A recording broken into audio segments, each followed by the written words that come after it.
C'est avec Bruno Ponsnard que nous parlons aujourd'hui des violences intrafamiliales et comme je crois qu'on a des chiffres de toute façon qui sont assez catastrophiques, Bruno Ponsnard.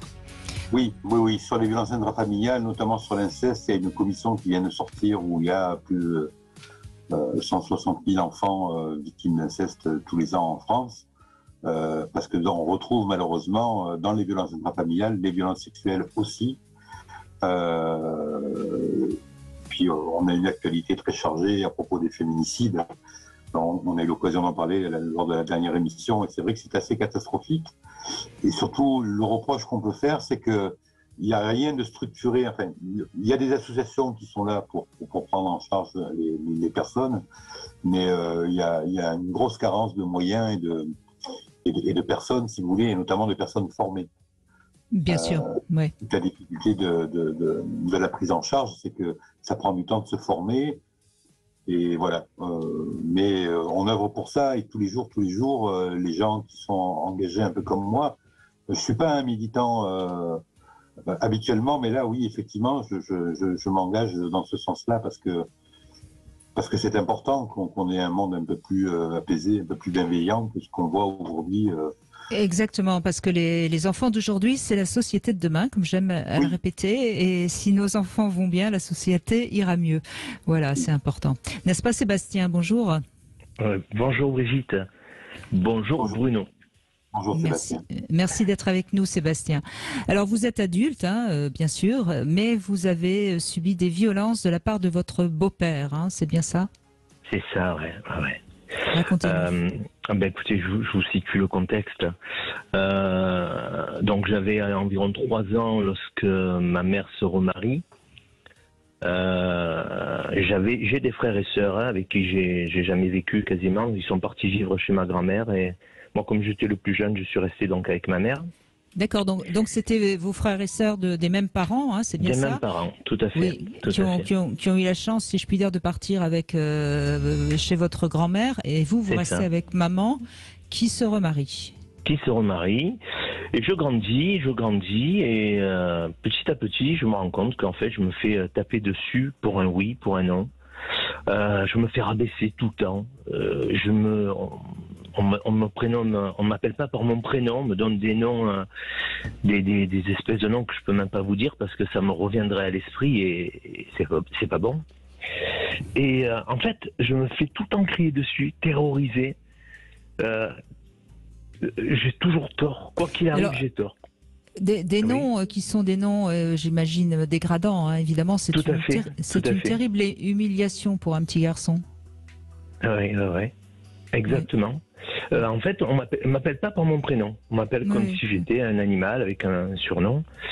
Et ça, en fait, ça a développé chez moi une peur. Je voyais cet homme en fait comme un bourreau, quoi. Chaque fois que j'allais être en sa présence, une espèce de chose qui me tiraillait, mais me faisait une peur, mais incroyable. Et ça a duré longtemps, très très longtemps. Et vous pouviez pas en parler à votre maman? Le problème, c'est qu'elle est au courant, quoi. D'accord, elle laissait faire. Devant elle, il vous traitait avec des noms d'oiseaux.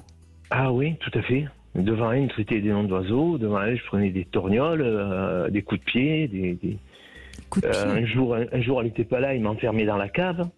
Je suis sorti de la cave, il m'a remis dans la cave. Un truc de fou, quoi. Et donc comme ça j'ai grandi jusqu'à un certain âge. Alors je vous fais la version courte parce que sinon vous pourriez passer l'émission avec moi, quoi. Et vers l'âge tiens, je me rappelle, j'ai une petite anecdote aussi puisqu'on me parlait de ma mère. Vers l'âge, je crois, de 8 ou 10 ans, je lui ai demandé, j'avais écrit une lettre pour qu'elle la donne à mon père.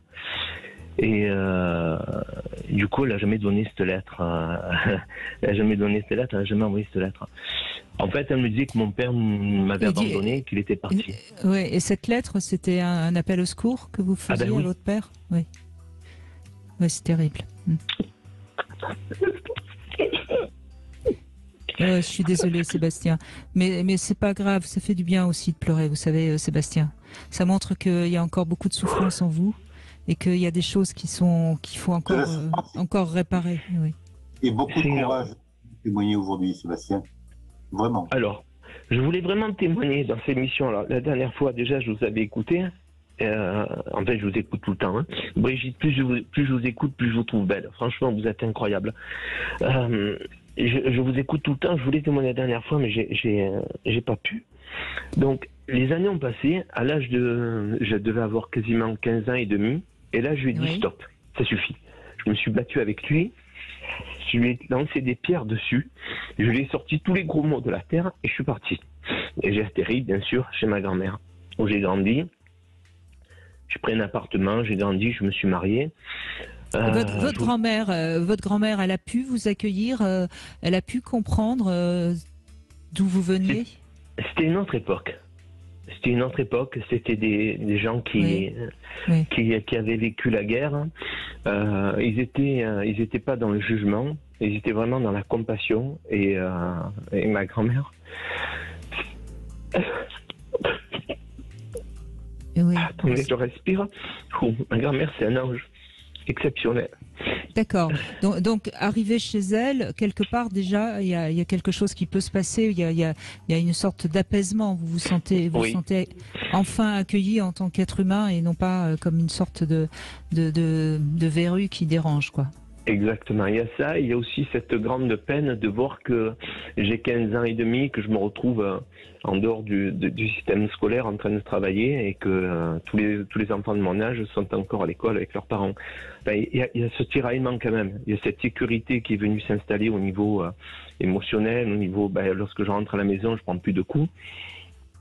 Mais d'un autre côté, il y a aussi ce tiraillement de voir que finalement, je n'ai plus une vie entre guillemets, normal. Voilà. Oui, bien sûr. Il y a une différence fondamentale entre vous et puis les autres enfants que de votre âge que vous fréquentez. Sébastien, vous restez avec nous, on va se retrouver et puis je vous laisserai échanger avec Bruno Poncenard pour voir justement où vous en êtes aujourd'hui et qu'est-ce qu'il y a peut-être encore à réparer. En tout cas, merci de votre témoignage et écoutez, je crois qu'on est assez ému de vous entendre et merci de vous confier comme ça à nous. On se retrouve tout de suite.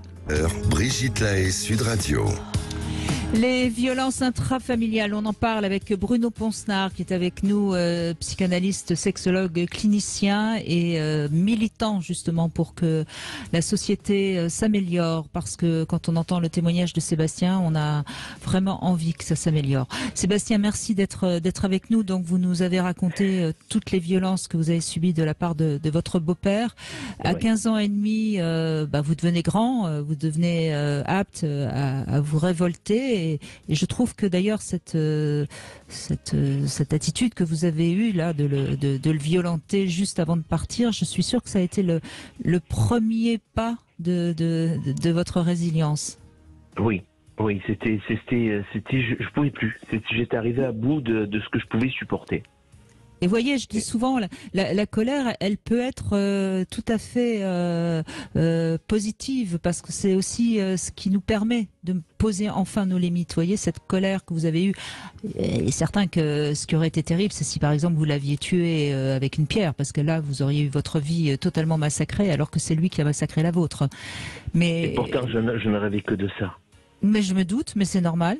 Enfin, excusez-moi, hein, mais ça peut peut-être choquer, mais non, Bruno Poncenard, c'est normal. Bien sûr, votre colère, elle est salvatrice, c'est le moyen de s'en sortir, c'est-à-dire à un moment donné, je ne peux plus supporter l'insupportable. Oui, c'était insupportable, et d'autant plus que, lorsque j'étais gamin, tout le monde le savait. Le quartier le savait, les gens le savaient, les voisins le savaient, tout le monde le savait. Vous aviez honte? Vous aviez honte, Sébastien? Non, j'avais pas honte. Non, du tout. Je me sentais pas aimé, mais j'avais pas honte. Merci pour ce témoignage. Et moi, je vais faire un appel là, devant tout le monde parce que ça, c'est des choses qu'il faut qu'ils changent. On a l'obligation légale, hein, tout citoyen a l'obligation de signaler tout signe de maltraitance sur des mineurs de moins de 15 ans ou des personnes vulnérables, c'est des personnes qui sont placées en tutelle ou en curatelle. Et c'est vrai qu'aujourd'hui, c'est pour ça que je milite. Même parmi les professionnels, c'est pas parce qu'ils ne veulent pas faire, c'est parce qu'ils n'ont pas ça dans leur formation initiale. Il y a certains enseignants ou ATSEM qui ne savent pas que quand un enfant est maltraité, qu'un enfant raconte qu'il subit des maltraitances chez lui, on doit le signaler auprès du procureur. Oui. Et c'est ça que je trouve terrible, vous voyez, parce qu'on vous entend souffrir, et bien sûr que ça peut que nous toucher et nous émouvoir. Mais au-delà de votre émotion, ce qui me fait rager, moi, en tant que soignant, moi, je rêve de devenir un préventeur, en fait. J'arrêterai la thérapie, je ferai de la prévention. Ça voudrait dire qu'on est dans un monde meilleur. Et ce qu'il me faut en rogne, c'est que, vous venez de le dire, tout le monde le savait. Et personne n'a parlé. Et ça, c'est insupportable. Oui. Donc, merci, un grand, grand merci. Vous mettez de l'eau dans mon moulin. Et j'en suis vraiment ravi. Et vous avez le courage de dire ce que beaucoup de personnes ont du mal à dire. Souvent, on me dit ouais, mais pourquoi ils en parlent 20 ans ou 30 ans après? Ben, on parle quand on peut, on parle quand on y arrive. On parle quand il n'y a plus l'émotion qui nous bloque. On parle quand on est en capacité d'assumer les pleurs qu'on a comme ça devant un micro, devant des milliers de personnes. Et que quand même, eh ben, on respire, comme vous avez dit, je vais respirer et je vais aller au bout de ce que j'ai à vous dire. Donc pour ça, un grand, grand, grand bravo, Sébastien, vraiment. Merci. Et dans ce enfin, parcours chaotique qui est le mien, aujourd'hui, je vous en parlerai pas. Je vais juste évoquer l'idée. Et juste vous dire qu'en plus de tout ça, j'ai subi des violences sexuelles. Mais pas par cet homme, par d'autres personnes. Et ça, j'en ai jamais parlé à personne. Parce qu'il n'y avait pas d'oreille. Il n'y avait personne qui pouvait écouter sans juger. Mais ça, je ne vous en parlerai pas aujourd'hui. De ça, je vais vous parler plutôt de la continuité de ce que j'ai fait après. Oui. Si vous voulez bien. Mais bien sûr, Sébastien. Écoutez, les années ont passé. Je me suis marié. Je me suis marié assez jeune d'ailleurs, vers 24 ans. À 33 ans, j'ai divorcé. Je me suis rendu compte que la vie que j'avais, c'était pas celle que je voulais. Donc, j'étais marié à une femme très très gentille. Et là, il a fallu que je divorce. Et à 33 ans, d'ailleurs, vous, Brigitte, qui aimez bien les symboles, 33 ans, oui, l'âge du Christ. J'ai demandé donc à ma mère et à cet homme, je voulais leur parler. Je leur ai dit, voilà, il faut qu'on discute. Maintenant, l'heure est arrivée, il faut qu'on parle. Donc, ma mère n'a pas pu être présente à cette discussion. Et j'ai invité cet homme au restaurant. On est partis manger tous les deux, en tête à tête. Et là, droit dans les yeux, je lui ai dit, pourquoi tu as fait ça? Pourquoi tu m'as traité comme ça? Pourquoi tu m'as fait ça? Il faut que je comprenne. Et là, il m'a parlé, il m'a raconté sa vie. Il m'a dit que lui-même avait été un enfant, un enfant perturbé, un enfant battu, des parents qui buvaient, une enfance chaotique. Et je lui dis, mais j'étais un enfant, moi. Pourquoi? Je ne comprends pas quand même. Cette explication, je l'entends, mais elle n'a pas de sens pour moi.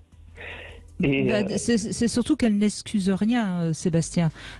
Bien sûr qu'elle est enfin bien sûr qu'on sait qu'on peut répéter adulte en faire subir à un enfant ce qu'on a subi soi-même enfant, hein, on le sait, mais ça n'excuse rien. Allez-y Bruno, pardon. Oui, je disais ça explique, mais ça ne justifie pas. Du tout. Parce qu'il sait ce que c'est que le bien et le mal, et même si on a subi des choses, on n'est pas obligé de les faire subir aux autres. Donc c'est vrai qu'on a beaucoup de travail dans ce sens-là, mais tout à fait. Mais vous avez eu le sentiment qu'il y a peut-être eu une petite minute de regret de sa part quand vous lui dites ça? Oui, parce qu'il s'est excusé, il m'a demandé pardon. Ça c'est pas mal, oui. Il s'est excusé, il me demande pardon et il me dit je suis fier de voir l'homme que tu es devenu. Et il me dit, il a 2 enfants, donc du coup, avec ma mère, il a eu 2 enfants. Et il me dit, j'aimerais que mes 2 enfants soient comme toi. Et moi, à ce moment-là, je lui dis, écoute, tu sais quoi, je te pardonne. Franchement, je te pardonne, il n'y a pas de souci, j'arrive à te pardonner. Par contre, je pourrais jamais pardonner à ma mère d'avoir préféré un type comme toi à son enfant. Je ne peux pas, je ne comprends pas. Ça me dépasse. La personne qui devait me protéger m'a laissé à mon bourreau tous les jours. Ouais, mais Sébastien, encore une fois, c'est inexcusable de la part de votre mère, hein, mais je trouve que vous avez un cœur tendre, un cœur très tendre, et vous l'avez certainement de la manière dont vous parlez de votre mère, elle était certainement trop tendre pour pouvoir prendre votre défense. Et elle a subi certainement en souffrant, ou peut-être dans le déni d'ailleurs. Mais voyez, je pense qu'il y a quelque chose certainement de cet ordre-là. Encore une fois, ça n'excuse rien, hein, je suis bien d'accord. C'est pour ça que je vous adore, Brigitte. Vous avez toujours des mots, des phrases très... vous êtes dans la compassion, dans l'entente.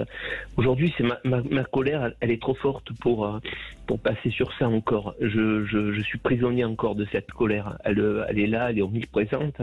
Et c'est paradoxal parce que je lui en veux, entre guillemets, je lui ai pardonné, hein, mais j'ai ce sentiment de me dire, bon, aujourd'hui je suis devenu un hypersensible dans la vie à cause de cette souffrance, certes, mais cette colère, elle me retient quand même, et je rends ma mère responsable de ça. Même si c'est lui qui m'a tapé, même si c'est lui qui m'a frappé, je la rends responsable comme ayant toléré ça. Elle aurait pu mettre un terme à ça.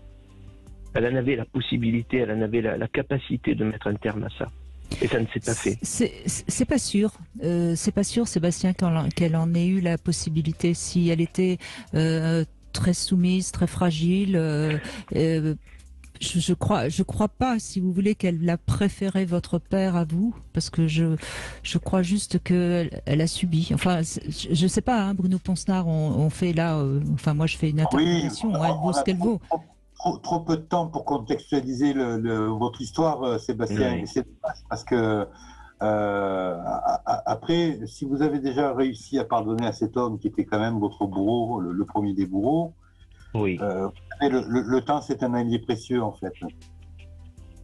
Donc, à un moment donné, les choses elles s'apaisent pas d'elles-mêmes, mais parce que voilà, il y a une digestion. À un moment donné, on digère les choses et quand on subit des attouchements, l'inceste, la pédophilie, la violence familiale, à un moment donné, on réalise qu'on n'est plus dedans, si vous voulez. C'est pas une fatalité. Et quand on reste dans cette forme de souffrance, c'est comme si on faisait vivre ou revivre cette souffrance-là. Et la résilience, c'est à un moment donné, faire comme vous avez fait. Ça se passe dans la douleur, ça se passe dans les pleurs, bien sûr. Mais c'est à un moment donné dire, voilà, maintenant, je vais vivre. Et c'est le plus joli pied de nez que vous pouvez faire, non pas à votre bourreau, mais à la vie, quoi. C'est-à-dire, voilà, la vie, elle est importante. Et on entend chez vous aussi qu'il y a c'était un film, me semble-t-il, cette fureur de vivre. Exactement. La fureur est liée. J'ai la chance, entre-temps, d'avoir eu une autre compagne et d'avoir eu un enfant. Et j'ai la chance de m'être séparé avec cette compagne et de me retrouver moi-même face à une séparation et un enfant. Et je me suis battu au sens propre pour avoir la garde alternée. Et je me suis battu aussi pour que ma fille ait à la fois son papa et sa maman. Et j'ai fait en sorte que, avec sa maman, malgré la séparation, nous puissions toujours avoir des bons rapports pour que ma fille puisse grandir avec son papa et sa maman.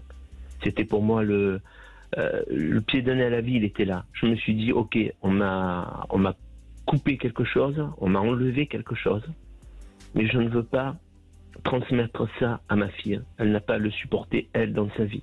Donc j'ai tout fait. Et aujourd'hui, ça fonctionne bien. Donc j'ai ma petite revanche, elle est là. Voilà, ma petite revanche pour moi, elle est là. Oui, vous avez réparé à travers votre fille ce que vous ne pouviez pas réparer en tant qu'enfant, parce qu'encore une fois, dans cette histoire, vous étiez 100% victime, hein, quoi qu'on puisse en penser, quoi qu'on puisse en dire. Sébastien, vraiment, j'ai été très touchée par votre témoignage et c'est vrai qu'on sent une grande sensibilité chez vous, mais vous en faites quelque chose de beau et c'est ça qui compte. Et quelque part, peut-être que ce que vous avez traversé de si douloureux fait que vous êtes peut-être cet homme qui semble si sensible aujourd'hui. Merci. Oui. Merci beaucoup Brigitte, merci Bruno pour votre émission, merci. Merci à vous.